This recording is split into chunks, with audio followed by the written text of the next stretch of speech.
Sorry about that, Flock. I'm 12 minutes behind the initial 5:15 set start time tonight, and for good reason. I actually just had a neighbor show up and knock on my front door to let me know that there's a dog neglect situation going on, like 3 or 4 houses down. And I've actually known about this, and we're coming together as a group, as a neighborhood, because there's a Rottweiler that has been seen and heard barking and stuck up on the rooftop of my neighbor's place.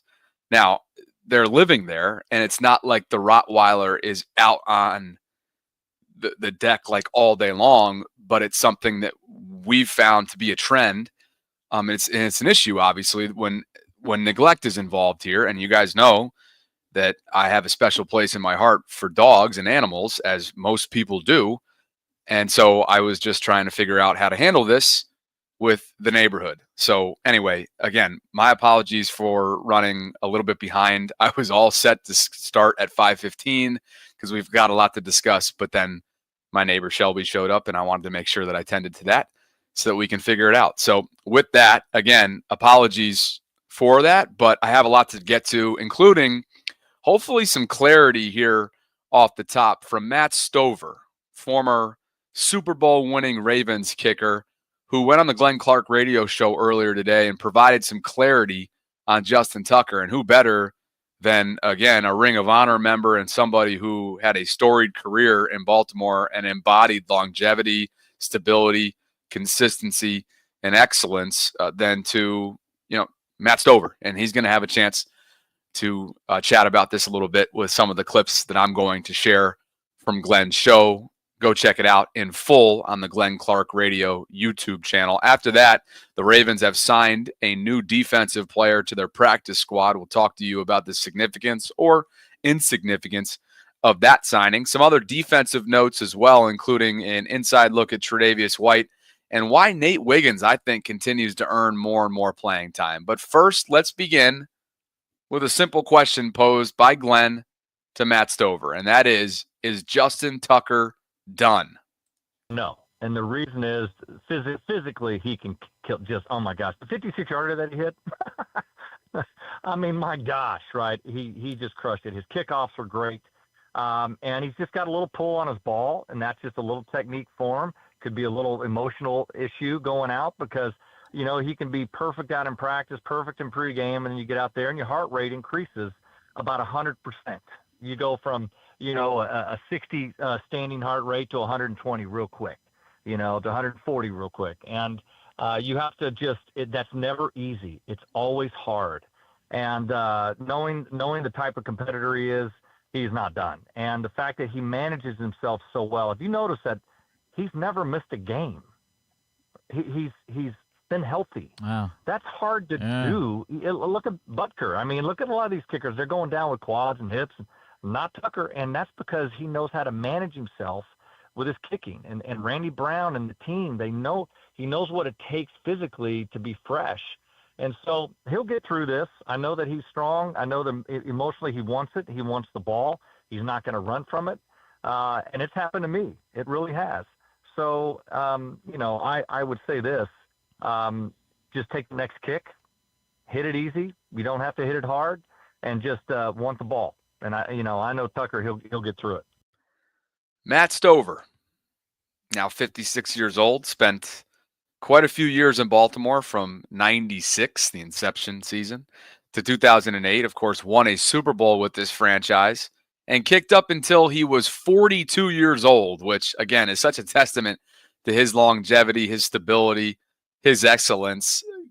Just one of 3 clips that I'm going to be sharing with you. Again, I think he had the number wrong there. 56 was actually a 54-yarder that was made by Justin on Sunday in Pittsburgh. Obviously, he could not convert from 47 and then 50, but then he did end up making it right down Main Street from 54, which leads you to believe this isn't somebody who's fallen off. No, not in the slightest. He wouldn't be able to do all the other things that he's been doing extremely well, including kickoffs. You forget about kickoffs. You forget about extra points. He's 38 of 39. I know there's one that's stuck in your memory from 2 weeks ago when he missed. He hadn't done that in a long time. but this isn't somebody who's fallen off. Next up, about the operational part of it. There's been lots of chatter, including from punting analyst and a YouTuber, Isaac Punts, about the placeholder, about the operation, and specifically about Jordan Stout. Matt Stover's watched just about every kick so far this year of Justin's. Here's what he had to say. Is it an operational thing? No, if you look at the snapper there, he's so good. I mean, he snaps over the spot. So let me put things in perspective. Please. If the ball is snapped over the spot, the kicker never loses sight of the ball. He's not necessarily seeing it, but he sees it, feels it in his peripheral as he's going to the ball. If the ball snapped inside, meaning to the right shoulder of the holder, he loses it. It takes longer for the holder to catch it, bring it from his right shoulder all the way down to the spot. It's a whole lot longer. This, I think Nick's the guy's name, right? Yeah, Nick Moore. Yeah. He snaps the ball over the spot, laces in front, and the holder sets it right down. Talking about, oh my goodness. So I don't believe that's the case. It would be one thing if I was watching and they were inconsistent with that. They are not. I would say 95% of the time the snapper and holder execute extremely well. It's just Justin out there's got some stuff going on, and he just needs to relax and just trust in himself because he's one of the best kickers to ever do it. And I'm going to say it again, it's hard to kick a ball. He's made it look easy. I made it look easy. Even Cundiff made it. He was a Pro Bowler here, if you recall. Yep. And so it's not easy. It's hard, and it's tough to get yourself mentally, emotionally ready. I believe he's capable. You don't hit a 56-yarder and don't hit touchbacks unless you have the physical ability. You just don't. He's doing plenty of that. Again, if you're just popping onto the live stream, that is the voice of Matt Stover, Ring of Honor member, Super Bowl champion, longtime Baltimore Raven. He joined the Glenn Clark radio show earlier today. And we know the operation that goes into this. Nick Moore is the long snapper. Jordan Stout is the placeholder. And, of course, Justin Tucker is the moneymaker, the kicker, as he's been doing for over a decade at an excellent level, at a generational level. And right up until Sunday, by the way, he held the title for the NFL's most accurate kicker in the history of this league, which is now held by Eddie Pinheiro. Justin, of course, still in his control to ultimately get that percentage back, to get that title back. But as of right now, he is the second most accurate kicker. More importantly, much more importantly, aside from his legacy, is can he figure this thing out in season? And what I want to know from you, chat, this is what I want to know from you. Given his service time, given his accolades, given the excellence that he has consistently showed and put in performance-wise, do you think that he's earned the right to figure this thing out in season? Because I think the answer is yes. I do. I think Justin has earned the right to work his way through this funk. He has not fallen off. He is still in his mid-30s. And while the last two seasons statistically has been far, far below his standard and his expectations, I think he's earned the right. And I ultimately do believe that he will figure out this funk. With that said, should he continue to go downhill, the Ravens will be in a tough position. He's under contract for the next several years. He's not going anywhere. And if you do have to bring in competition, which John Harbaugh spoke about earlier this week, and push back and made it very clear they're not bringing in any competition. But if you were to, what kind of impact would that have on Justin? That's something that Matt also spoke about earlier today. Come in and have a guy come in right now during the season. Do you realize how hard it is to come into the middle of the season? It's like and kick at a high level. It's so hard because you haven't had the reps. And it's like asking a golfer to go play in a Masters before he's had any practice rounds and tournaments. It's just good luck. I mean, he might get lucky and be able to do it, but it's really, really difficult. So I would say, man, Tucker's one of the best. He's just got to get through this. He's got to fight and trust in himself, trust in the guys in front of him, and know that he's going to get it done. And, if I'm Harbaugh, that's exactly what I would do. Man, I hate to pick on the live chat, but sometimes certain comments they irk me. Notorious Ravens fan writes in, Tucker is washed. It's a reality. I would trade him.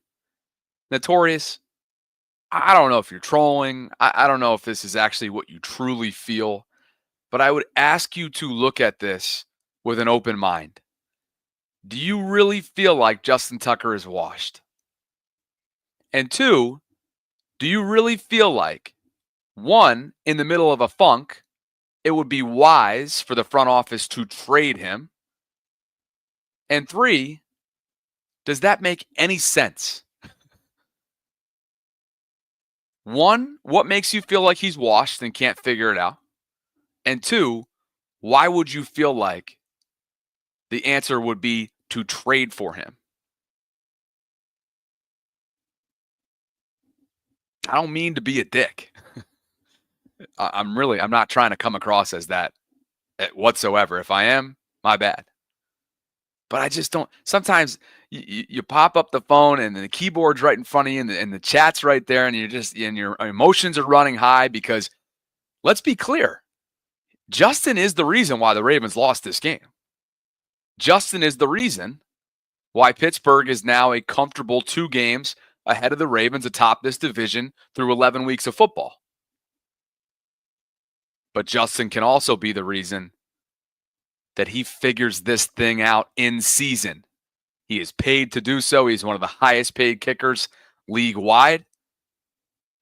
He is one of the most iconic kickers and players that have ever come through this organization.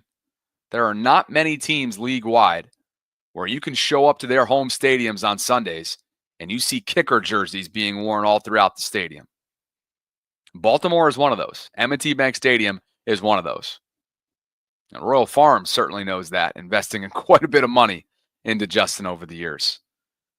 I'm going to take the stance that while it hasn't been good enough, and while he certainly was the difference on Sunday in Pittsburgh, he's shown flashes that he still has it.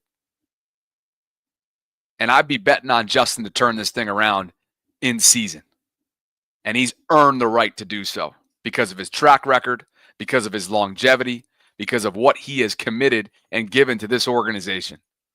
That's where I stand on it. You can call me a homer all you want. That's where I stand on it, and I think that's a very reasonable stance to take when it comes to Justin himself. Thanks to Glenn Clark Radio for getting that interview. Good stuff. And again, I think the biggest takeaway there is Matt Stover's perspective on the operation itself. Are there issues with it? He is quoted for saying, I don't see it. Look at the long snapper. He's Nick Moore. He snaps it over the spot, means the kicker never loses sight of the ball. It's laces in front. Holder puts it right down. I'd say it looks the same 95% of the time. Isaac Punts may not think so. And there certainly, I thought he laid out a compelling argument in some of the clips that he took a specific look at. But 95% of the time, this operation's working smoothly. And it's the same miss every single time. Look at the numbers. It's a left pull. He's 16 of 22 so far this year. He's 38 for 39 in PATs.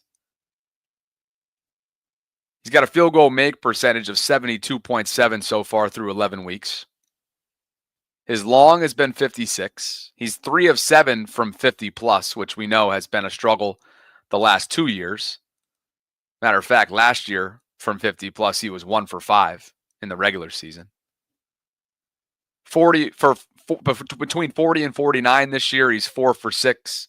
He's 6 for 6 between 30 and 39, and he's 3 for 3 on chip shots, 20 to 29. Last year's statistics, one of which I just mentioned, it was an 86.5% field goal make percentage last year. He was 32 of 37, all in all, 51 for 52 in PATs, 1 for 5, like I just mentioned, 50 plus, 11 for 12, 40 through 49, and he was perfect, 10 of 10, 10 of 10 between 30 and 39, and again, chip shots between 20 and 29. So those are the numbers. That's what Matt Stover himself has to say. What say you? I want to give Notorious an opportunity to respond as well. I hope you're right, Bobby. I truly do, because if he does not come playoff time when the best of the best will be faced, I would hate for it to come down to a field goal and Justin can't deliver. I feel the same way. I hear you. And again, you have every right.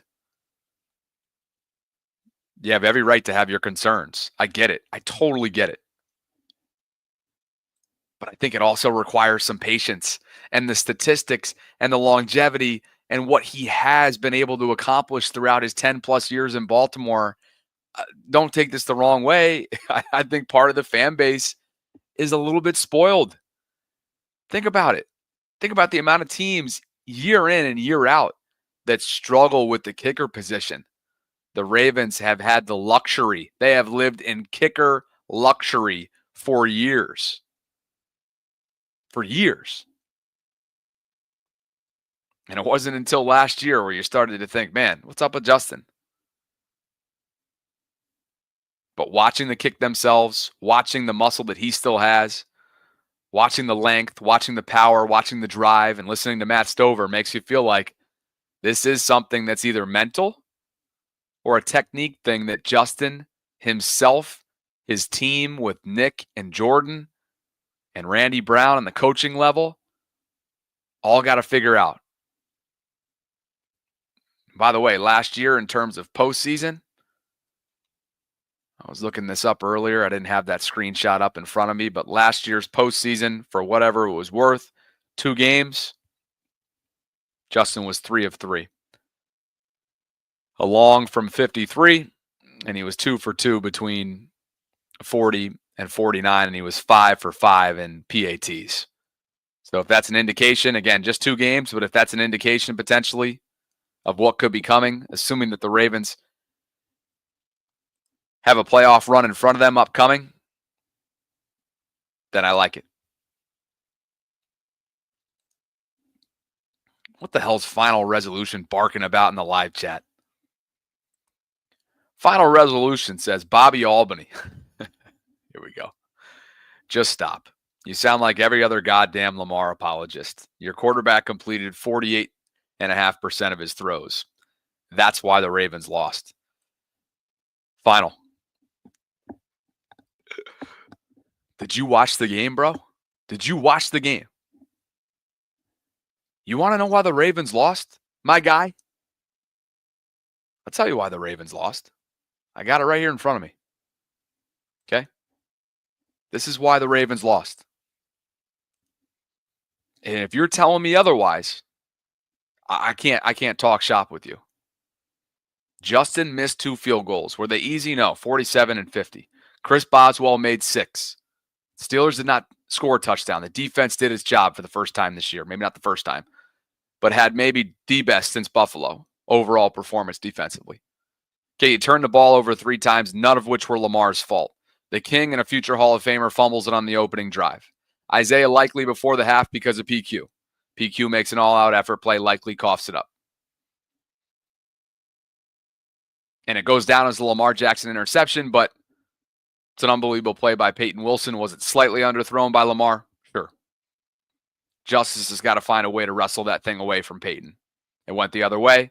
What are you going to do? 12 penalties, not a Lamar thing. 4 of 11, some of that was Lamar.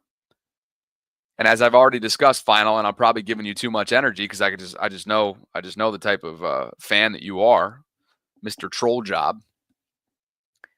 Where I criticized Lamar as a secondary blame category coming off Sunday was he was indecisive. He was tentative. I thought he had a lot of different opportunities to tuck it and run. I thought he had chances to, extend the game, extend drives, and instead he airmailed balls over Zay's head, over Mark Andrews' head. And I thought he missed some guys. I just thought it was an unsure, uncertain, indecisive, tentative game from Lamar Jackson at the quarterback position. Yet still, given all of this, and again, not using Derrick Henry in a do-or-die situation as well, with that would-be game-tying 2-point conversion, that needs to be discussed from a play-calling standpoint and game management, which is still just mind-boggling. And even still, with every single one of those bullet points, the Ravens had a chance to go tie that game up. For the optimists that are running around out there, that's something you can hang your hat on for sure. Appreciate you guys for being here. Over 600 of you concurrently watching between Twitter or X and YouTube. If you're in the YouTube space, please like the video. If you haven't already done so, subscribe to the channel. Hit that notification bell so you can be notified of when I'm dropping my daily live content. You know all the things. This live stream, by the way, is brought to you by the Bobby Baltimore Discord server. I forgot to tell you off the top because I was distracted by the dog situation. I would love for you to join for free. You can click on the link and join the Bobby Baltimore Discord community.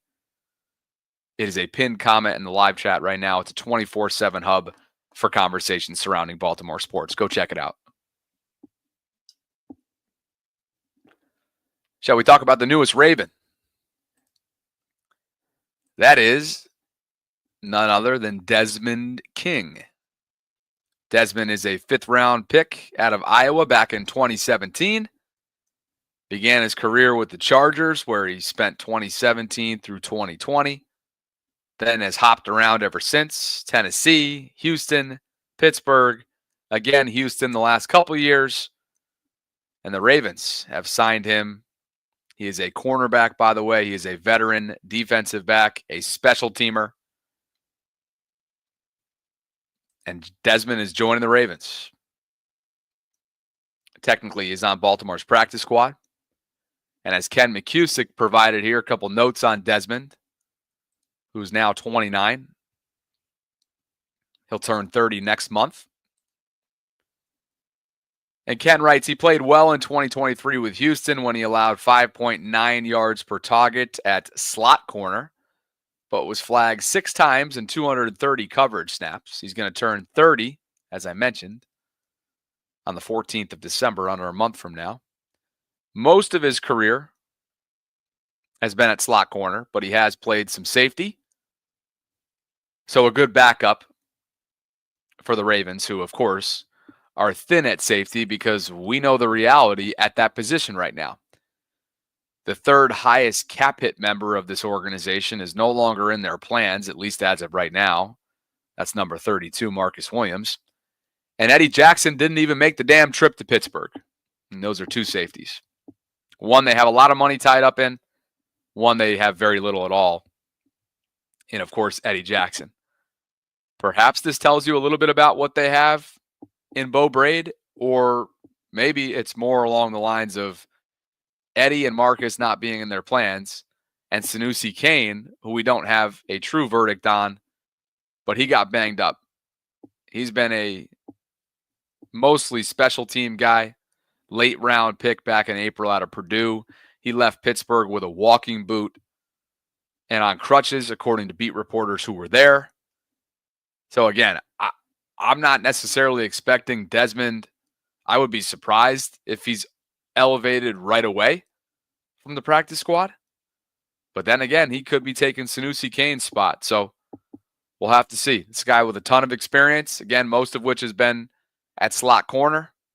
He'll turn 30 next month. And he now joins the Ravens in what has been a very eventful couple months in their defensive back room. It's a room that luckily will now move forward in terms of deep safety coverage with Kyle Hamilton and Ardarius Washington as the starters. And I think that's a significant change. Well, obviously it's a significant change, but I think it could be a fix. I think it could be a significant fix. The bummer about it is I think it takes Kyle away from where he's best, sort of as your jack of all trades guy, your chess piece that you can use up at the line of scrimmage in different blitzing situations and using that big body, rangy type frame, the basketball player that he once was, affecting things up at the line of scrimmage, affecting quarterbacks' visions, knocking down passes, being elite in the run game. And I'm not saying he can't still be used in those ways.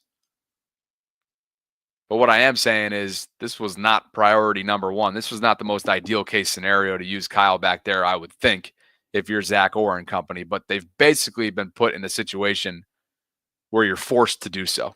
So moving forward, Darius Washington and Kyle Hamilton are your deep safeties. I think somebody that is deserving, and really two players that are deserving of more playing time. One is Tre'Davious White. The other is Nate Wiggins, who got a bump on Sunday in Pittsburgh. The rookie first rounder is quietly putting together a tremendous year.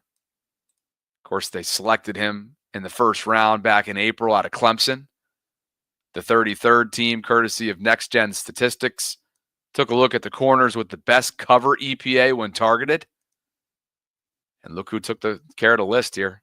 Nate is on this list. Minus 21.6. Again, EPA is an advanced statistic. It measures how well a team performs compared to their expectation on a play-by-play basis, its efficiency, its performance. And right now, Nate Wiggins is locked down. He is fearless. He is sticky. He is quick as all hell. He continues to earn more playing time. And while it's been a small sample size for Tre'Davious, who came in and had a couple tough plays on George Pickens, I think number 25 you may see start to eat away at some of Brandon Stevens' snaps. Here's how Tre'Davious graded out according to PFF. Of 4 targets, his coverage grade was 83.3. He allowed 1 first down, forced 2 incompletions, and finished with a passer rating of 59.4. Passer rating allowed, that is. So look, I don't want to jump to conclusions here. This is the dude who was forced into action prematurely based on the research and what I've read up on during the 4 games that he played as a Ram this year. He's just 13 months removed from a torn Achilles, and he has a lot of NFL miles on his tires. And I do wonder how he might fare against sort of the shifty, gadget, quick guys. George Pickens is not that. George is a hell of a wide receiver. But I thought Tre'Davious really out-physicaled him at times. Of course, Pickens got his. We all know that. Particularly when Brandon Stevens had his assignment. Pickens finished with 8 receptions for 89 yards. That long of 37, which was a beautiful moon ball from Russell Wilson.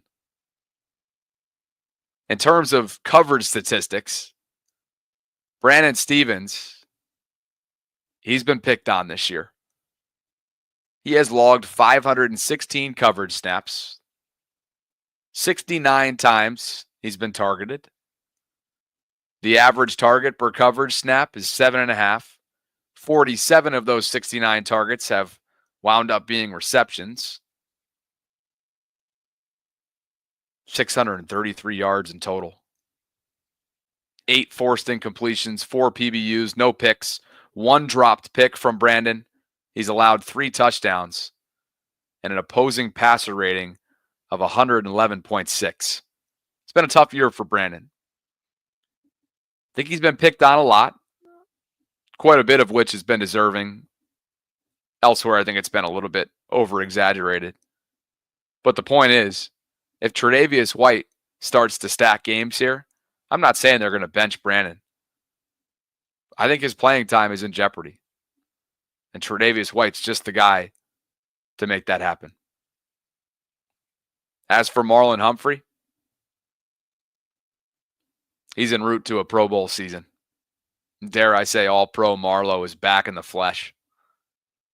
He owns PFF's #1 coverage grade among corners right now with a minimum of 20% of the snaps.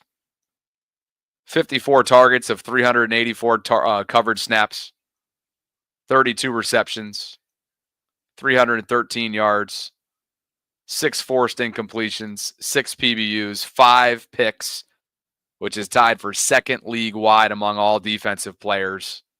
No dropped picks, 3 touchdowns, and an opposing passer rating of 55.6. As much as there has been issues on the back end from a pass defense standpoint, Marlon Humphrey and Nate Wiggins have been good stories. bright spots, if you will.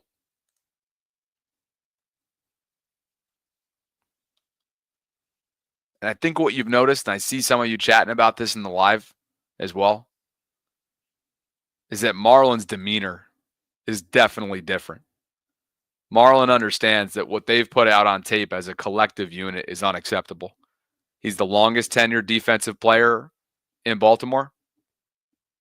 And I think he holds a certain level of responsibility and accountability for the way this team looks, for the way this team plays. And just got to hope that it's going to be a lead by example approach and become contagious the way that he's playing incredibly hard and impactful now for 11 weeks running. You know, Sarah and I had a conversation earlier today during our lunch hour live stream about whether or not it's time to panic. And there's a number of reasons why I'm not pressing the panic button. One, I do think this personnel change with Kyle and Ardarius will pay dividends. Two, I just don't see Eddie and or Marcus being a part of this equation down the stretch. Three, I think you have something, even if it is a rotational guy, with the veteran experience that Tre'Davious White gives you. And maybe, just maybe, he can be rejuvenated enough to be an impact player for you in certain situations down the stretch. Up front, you've got Odafe Oweh playing some damn good football right now. I know I've been tough on him, and I'll continue to eat crow. And I know Torres is somewhere right now in Texas fist bumping every time I get a chance to eat some crow when it comes to 99. But Odafe had himself a game. Finished with 2.5 sacks. He was flying around. He's got a career high 7 sacks. And what I'm loving from the Brian Baldingers, I've been starting to watch all 22, by the way. Shout out all 22 film. A fantastic X's and O's breakdown of every single game. Player breakdowns. Different situational breakdowns when it comes to the Baltimore Ravens. He's a great listen. Coach Evans is as well. Got so many talented creators. Of course, Cole and my guy Spenny. You can go on and on and on. And I think what's really encouraging about what I'm seeing up front is not only did they go win the game or put the Ravens in an opportunity to win the game with maybe their best performance all year long. You're doing it without Big Mike Pierce, who's a run stuffer specialist. You're doing it without really Kyle Van Noy making splash plays for what feels like a month now after his hot start to the season. And now Odafe is starting to come on and set an edge and show you technique.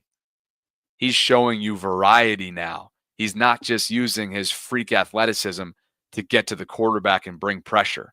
No, he's got a full arsenal of what Chuck Smith, Ravens outside linebackers coach, has taught.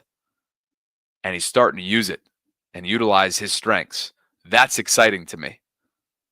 If Travis Jones can stay healthy, you know that interior push is going to go as he goes.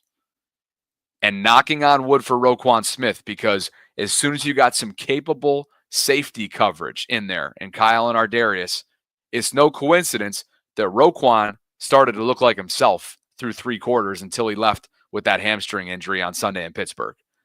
That'll be something to watch closely and monitor very, very closely. So I feel encouraged about what the Ravens defense put forth.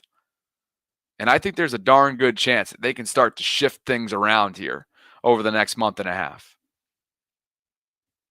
Aside from that, discipline-wise, the special teams penalties are pathetic. They are inexcusable. They are technique issues that they have to get cleaned up. There are 3 offensive linemen who rank among the top 10 most penalized players in the entire NFL, yet the irony is that the Ravens offense is still the number 1 DVOA team, which is a statistic and metrics that rank and study efficiency. This is an efficient group. This is the top-ranked offense in a number of different categories, even after what happened on Sunday in Pittsburgh and just putting up 16 total points. If you can clean up the discipline, the neutral zone infractions, the ineligible downfield penalties that negate drives that stall out drives, that kill momentum, you're going to be so much better off. And you're not going to feel like you're constantly playing from 1st and 20, 2nd and 20. It's not a formula for success. Now, the Ravens offense is built to avenge that. But that's an area that they can absolutely clean up and easily clean up. And it starts with John Harbaugh, as he mentioned during his Monday press conference. The buck stops with him. You're damn right it does. Super chat from Mr. Johan Frizzle. Johan. And he writes, Tuck miss, Ravens lose about 70% of the time. Maybe that's the last piece of the puzzle. Discipline, consistency on defense, and shoring up your special teams, something that used to be a staple. Now it's becoming one of the Ravens' Achilles heels, and that feels very foreign. As far as number 8,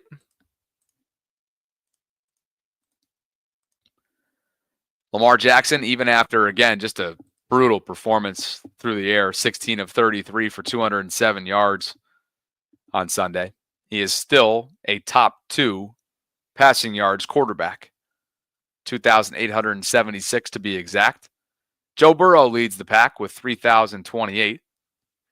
The only problem is, since he's 4-7 and has a lot of work to do if they want to sneak their way into the playoffs as a dark horse. As far as the lowest turnover-worthy play rate this season goes, look who leads the pack, the MVP candidate. That's right, he is still the candidate. I know Josh had a hell of a coming-out party. And it wasn't a coming-out party, but a hell of a vaulting to the top of the conversation after beating the Chiefs. But look at the numbers.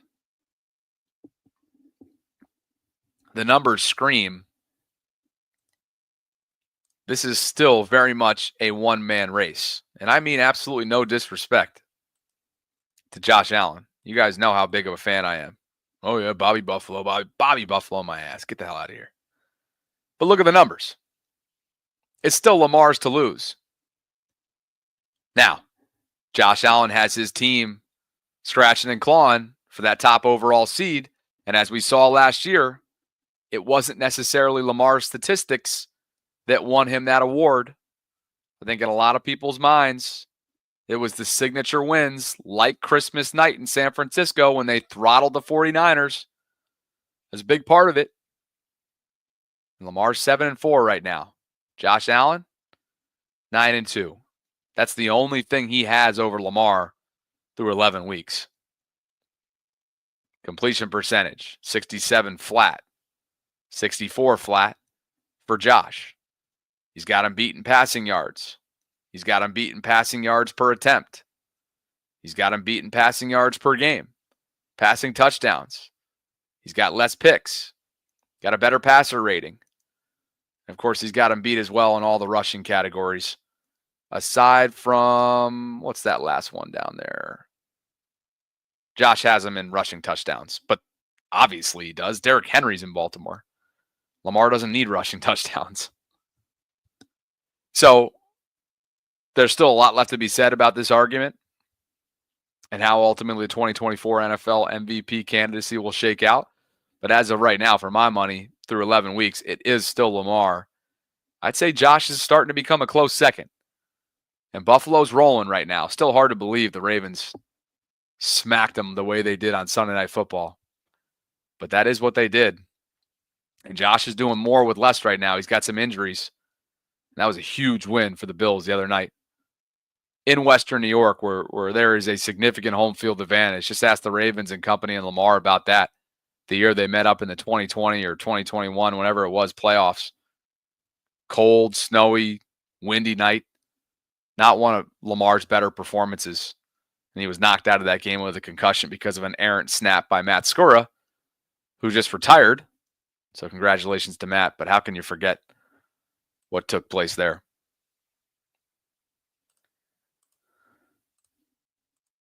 Well, mark your calendars. December 3rd. Oh, yeah. AFC North edition of Hard Knocks premieres. Yeah, that's coming up. HBO. This is going to be a show. December 3rd is a Tuesday, so I would expect it to be somewhere on Tuesday night. You already know we're going to have some content on this, on the Vault, on this channel. Whole lot of storylines. Not sure what the hell is going to be learned from Cleveland, who is really going absolutely nowhere fast. They're in disaster mode, but the other three teams, or who knows? Sometimes dysfunction leads to entertainment. Who knows? Maybe for all we know, shit, Cleveland may end up providing the most entertainment of all of them.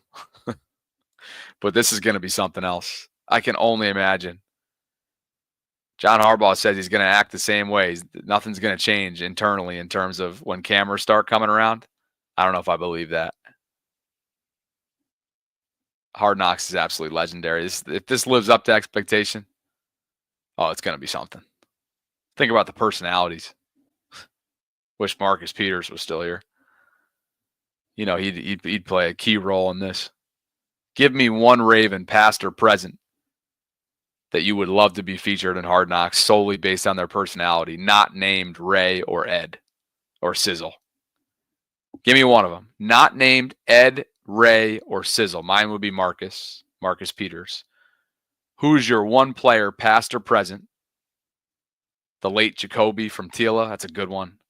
The late Goose, Tony Saragusa from Jeremy. Cameron says Mark Ingram. You know he's the exact same way off camera as he is on. Megalodon says Marlon. Darwin's Raven says Brandon Williams. I love Brandon, man. Man, Clinton, I said no Sizzle, dude. Come on, man. I said no Sizzle. Not named Ed. Not named Terrell. Not named Ray. Who you picking? I'm going Marcus Peters. Breadman says Bart Scott. Julian doesn't know how to follow directions either. I can get you. I don't know Clint as well as I do Julian. Hey, Julian, follow directions, please. Jeff says Steve Smith. Yeah, it's a no-brainer for sure. Purple Joker says Zay. Notorious says Shannon Sharp. Yeah, a lot of Steve Smiths. I like it. Marshall Yonda. Kadri. Yeah, get Q in there. Let's go. Eric Weddle. I really want Eric Weddle on here. I really want to track down Eric Weddle to get him on the show. Big Eric Weddle fan. Never met him. Would love to. Well, this was certainly some news earlier today. Just blow it the F up. Why not, New York Jets? You fire Robert Saleh. You trade for Devontae Adams. You fire your freaking general manager with Baltimore ties. And yet, what do you have to show for it? You're 3-8, not mathematically out of it yet. You've got an aging quarterback. What a disaster. The Jets fired Joe Douglas earlier today. He's got Baltimore ties. You got to wonder, with all the change that the Ravens have endured in their scouting department, especially with the head of player personnel, Joe Ortiz, taking the Chargers general manager job last offseason to join Jim Harbaugh in L.A. Got to wonder if they try to find a role for Joe Douglas to get back to Baltimore. Saw a bunch of tweets from national folks that the Ravens still have a high regard for Joe. Why wouldn't you? Joe put together a hell of a roster. Hell of a roster. And the Jets just completely underperformed. He drafted Garrett Wilson. There's a lot of Pro Bowlers here. Maybe even some future Hall of Famers in this list. He drafted Garrett Wilson, Sauce Gardner, Breece Hall, Will McDonald, Braylon Allen, Jermaine Johnson, Michael Carter II, just a few. And yeah, the Jets fired him.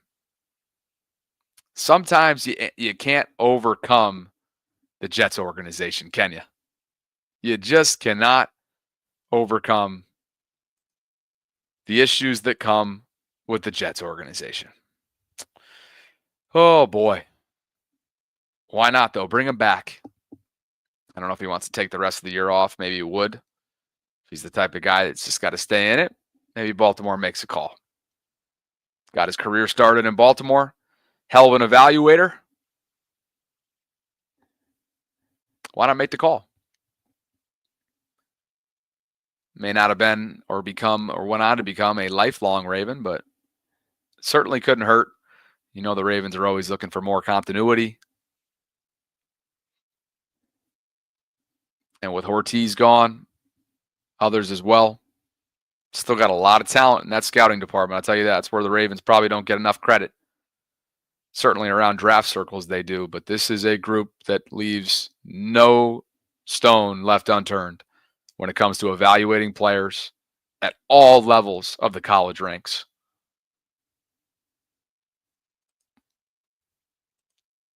Keep the eyes out there for Joe Douglas.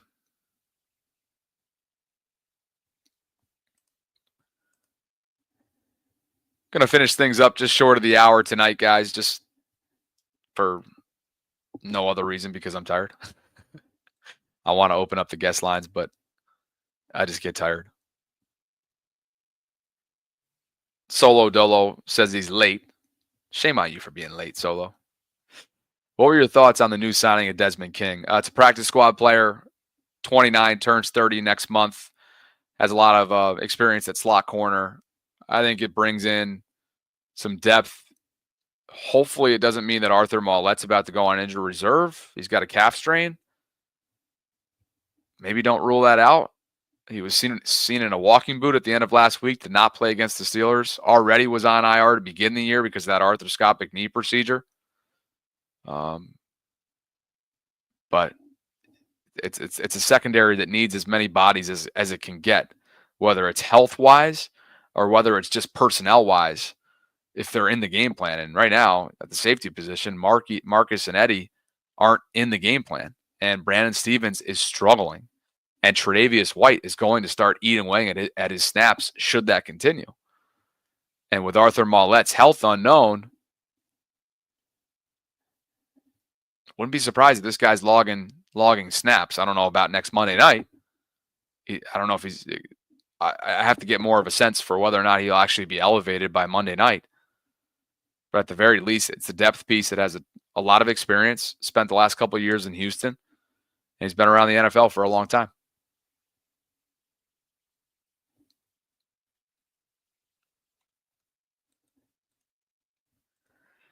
Well, I'd love for you guys to join the Bobby Baltimore Discord server, as I've mentioned a couple times now. It's a pinned comment in the live chat. You can join really easily, 24/7 hub for conversations surrounding Baltimore sports. And for those of you who aren't familiar with what it looks like, it's basically just like a big chat room. Always lots of activity going on in here, especially on game day. And it's broken into categories, so you can just talk about bunch of general stuff in here. Like I'm pretty sure the fight was being talked about. Yeah, Jake Paul and Tyson, that over the weekend. Football, of course.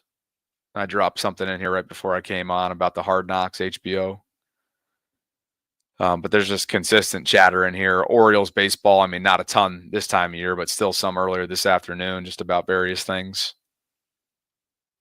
Swagger Showcase. I guess it's turned into somewhat of a betting channel, but you can sell certain things in here, showcase what you got, Ravens gear-wise, and it's just a cool little thing I'm working on. Over 600 members. Would love for you to join. It's free, too.